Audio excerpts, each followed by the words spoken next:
Punto, un programa que transmitimos a través de Dos Orillas. Estamos Ramón Jimeno y León Valencia para hablar de un tema crucial de la semana, Odebrecht, el escándalo que se ha generado en toda América Latina y especialmente en Colombia. Quizás la peor semana del presidente Santos en todo su mandato ha sido la que acaba de terminar por cuenta de ese escándalo, pero también el otro lado de la escena política, el uribismo está encartado con el tema porque su candidato a las elecciones de 2014 está involucrado también en este escándalo. Pero otros contratistas del Estado están también en el ojo del huracán. De eso vamos a hablar hoy. ¿Cuáles son los ribetes de este escándalo? ¿Cómo está el país en el debate hoy? El país está asqueado, el país está con un rechazo inmenso a la clase política, que es la responsable de esa corrupción, a la clase empresarial encabezada por Odebrecht y a las administraciones que han sido cómplices de la empresa privada. Lo que hay en el fondo es un gran cuestionamiento que tiene que venir por parte de la ciudadanía para transformar las costumbres políticas. Lograr, por ejemplo, la reforma electoral que impida la financiación privada de las campañas y la entrada de dineros sucios a las campañas. Sucios no quiere decir solamente el narcotráfico, sino justamente buscando prebendas como hizo Odebrecht y hacer que la financiación sea pública, de manera que los candidatos y los partidos no tengan que recurrir a estas fuentes de dinero y tener que devolver favores a través de contratos. Y fíjese que esto no empezó aquí, o quizás no hubiera empezado acá nunca. Empezó en Estados Unidos, que develó que había una empresa repartiendo dinero por toda América Latina. Hay otros países más implicados en el asunto. Aquí estamos apenas descubriendo la punta del iceberg. Dicen que repartieron 11 millones de dólares y aún no sabemos por dónde fueron esos 11 millones de dólares.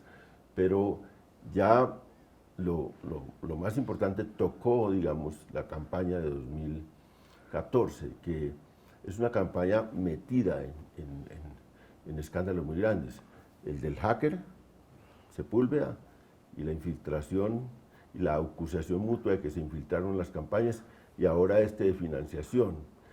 Pero hay una cosa curiosa que me interesa hablar sobre eso, y es que cada que aparece un escándalo de una campaña, en el caso del uribismo, se empieza el proceso judicial con ellos y luego revienta en la otra campaña otro escándalo, y inducido desde los acusados. Y siempre eso se demora y se demora, y como terminó el de hacker, terminó en empate. Este terminará en empate, o sea, finalmente dirán, bueno, no, pues si hubo tanta financiación para la campaña de Zuluaga, dice que 3 millones de dólares para que le pagaron a Duda Mendoza para asesorar la campaña, y ahora también entró 1 millón de dólares por la campaña de Santos. Entonces ahí hay un empate, después el fiscal exonera a ambos y todo termina en un cuento que no convence a la ciudadanía, pero que al fin y al cabo es como un cierre de esos procesos. Los documentos del Departamento de Justicia de Estados Unidos, que es el que destapa el caso, uno encuentra que las acusaciones de Odebrecht, o sea, las revelaciones de Odebrecht dicen que son 50 millones de dólares lo que pagó en Colombia entre el 2008 y el 2014, no 6, que es lo que hasta ahora se ha revelado. O sea, faltan 44 millones de dólares que están en los bolsillos de uno que otro corrupto en Colombia por investigar. Son los mismos de siempre, porque... toda la clase política. Sí, y Otto Bula está en el primer escándalo de la parapolítica. Nosotros, en las primeras investigaciones, lo mostramos, como era parte de la lista de Mario Uribe, primo del presidente Uribe. Luego, este señor está en nuestro último libro de las elecciones de 2014 sobre la mermelada, muy referido al grupo de Montería, ese grupo de Córdoba, y haciendo gestiones siempre. Ha estado en todos los escándalos de tierras, de despojos del paramilitarismo. Y ahora vuelve a esto y aparece, los llevan a la cárcel, y me impresionó la primera declaración de él, la confesión que hace, y luego un tipo con esa tradición y con esa historia, y el fiscal inmediatamente toma su declaración como cierta y la pone en público. Hace un comunicado solemne donde dice, pues que hay $1.000.000 en la campaña de Santos y lo da como cierto lo que plantea. Después retrocede un poco, pero lo dio como cierto. Entonces, y uno dice, ahí hay un juego político enorme. Y lo que me parece impresionante es que toda la acusación viene de una persona del entorno uribista, del corazón del uribismo, porque fue el segundo de la lista del primo. Otto Bula.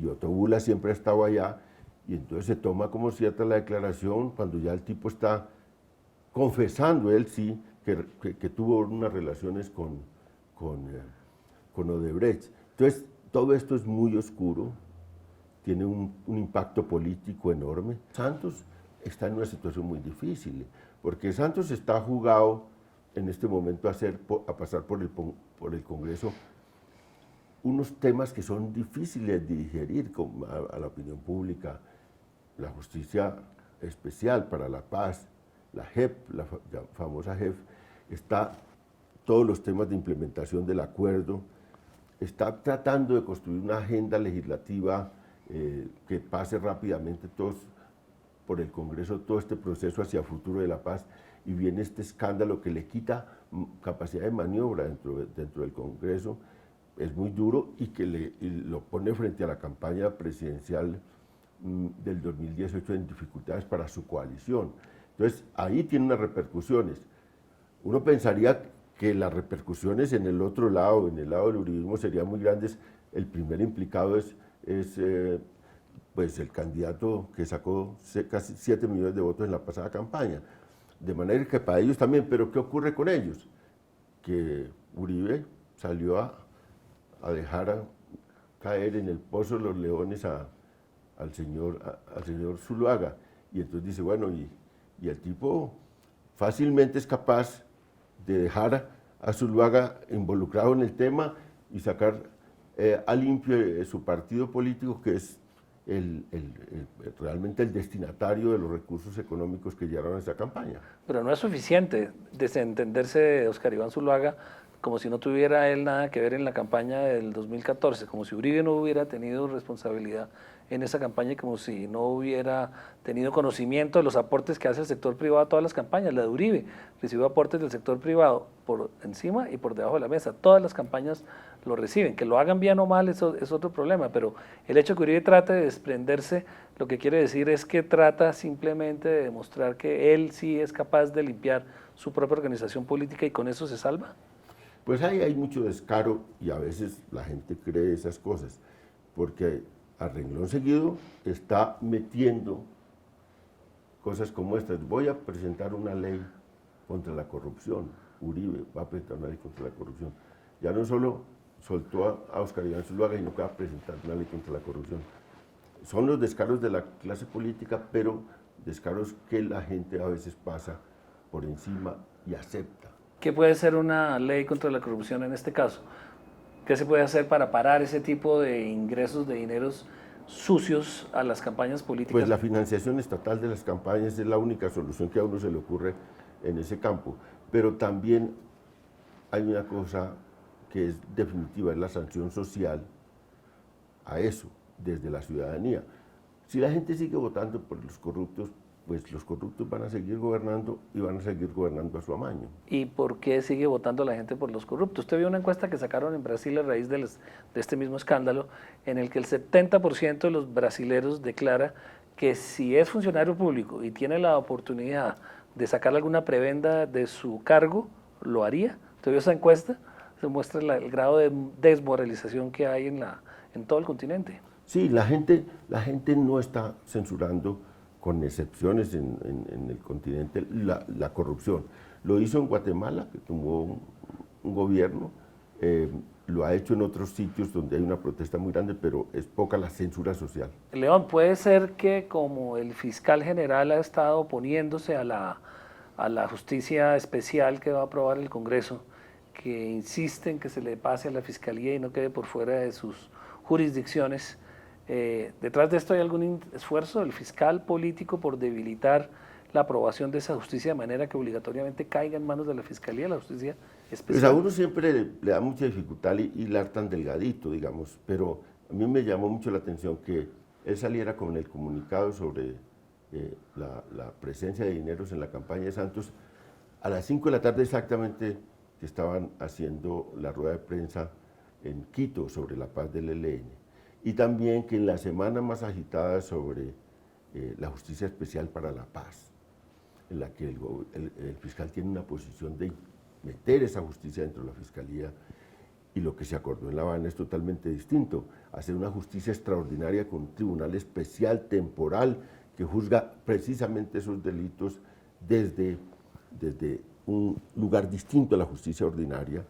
En esa diferencia que hay un pulso entre el gobierno y el fiscal, pues el fiscal tire todas estas cosas que realmente deja muy mal parado a Santos y que de alguna manera le pueden favorecer para ganar esas diferencias con el gobierno nacional. Eso es hilar muy delgadito, pero uno no encuentra otra manera a veces de interpretar estas salidas del fiscal en un momento tan importante para el país. Pero es un muy buen punto, porque uno de los temores grandes de la clase política es que la justicia especial empiece a destapar una serie de casos que han estado ocultos y tenga consecuencias en la campaña electoral del 2018. Si empiezan a destapar casos que afecten a Germán Vargas Lleras, sus acusaciones que ha tenido en el pasado en relaciones con pares del Casanare, que empieza a destapar otras relaciones como las que ustedes ya destaparon de distintos políticos con delincuentes ya condenados, pero que todavía no se conocen esas verdades. Puede ser que haya esa intencionalidad ahí de tapar todos esos... En este caso, el golpeado directamente es Santos. En este caso es el gobierno. Entonces, pues... ¿Y el proceso de paz no? Sí, el gobierno y el proceso de paz, que es realmente el lugar, digamos, de Santos, el principal proyecto de Santos. O el único. O el único proyecto de Santos es el que sale golpeado. En la medida en que se están desmovilizando las FARC, en que empezó el proceso con el ELN, hay un hecho, y es que todos los escándalos que fueron ocultados por la guerra van a aparecer. Esto va a ser bien para la sociedad colombiana.